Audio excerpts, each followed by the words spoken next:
A meditation called With Love from God.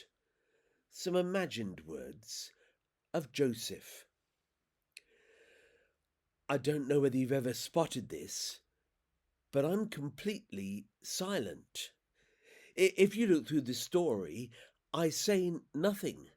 Nothing at all. Not when an angel visits me, not when we endure the finger pointing and the whispered comments and the gossip in Nazareth, not when we have to travel to Bethlehem and have to traipse the streets of the town, desperate for a safe place. Not when the birth happens and we get the strangest set of visitors you could ever imagine. Not when we become refugees and have to flee for our lives to Egypt. Not when we take him to the temple and ancient worthies break into spontaneous praise. Not when our son goes AWOL at the age of 12 and we travel for days before realizing he's gone. I say nothing. The ultimate character without a script. I'm sure if I was in a Hollywood movie, I'd be petitioning the director for lines of some sort. Can I not say something? Just a word or two? An exclamation, something to give me a voice. But no.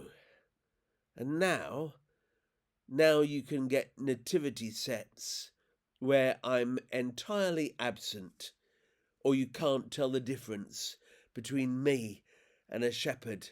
And I quickly disappear from the story as well. What happened to Joseph, I hear you say? Good question. It's like I've disappeared completely. And yet I have my own importance. I play my part in the story, in God's story. And throughout this, I've learned something really important.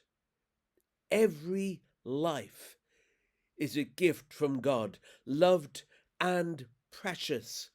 In my own small way, I tried to show courage, rooted in my love for Mary and for Jesus. You have no idea how vulnerable he was, how at a moment's notice the plan could have all gone horribly wrong. Mary was brilliant and incredibly strong and resourceful and faithful, but I had my part to play as well, my gifts to offer.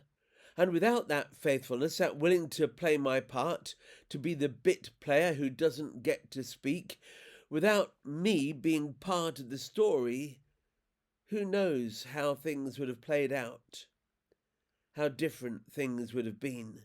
So celebrate your part in God's story, big or small, background artist or center stage participant. No part of this story of God is insignificant. Nothing you do as part of the story goes to waste.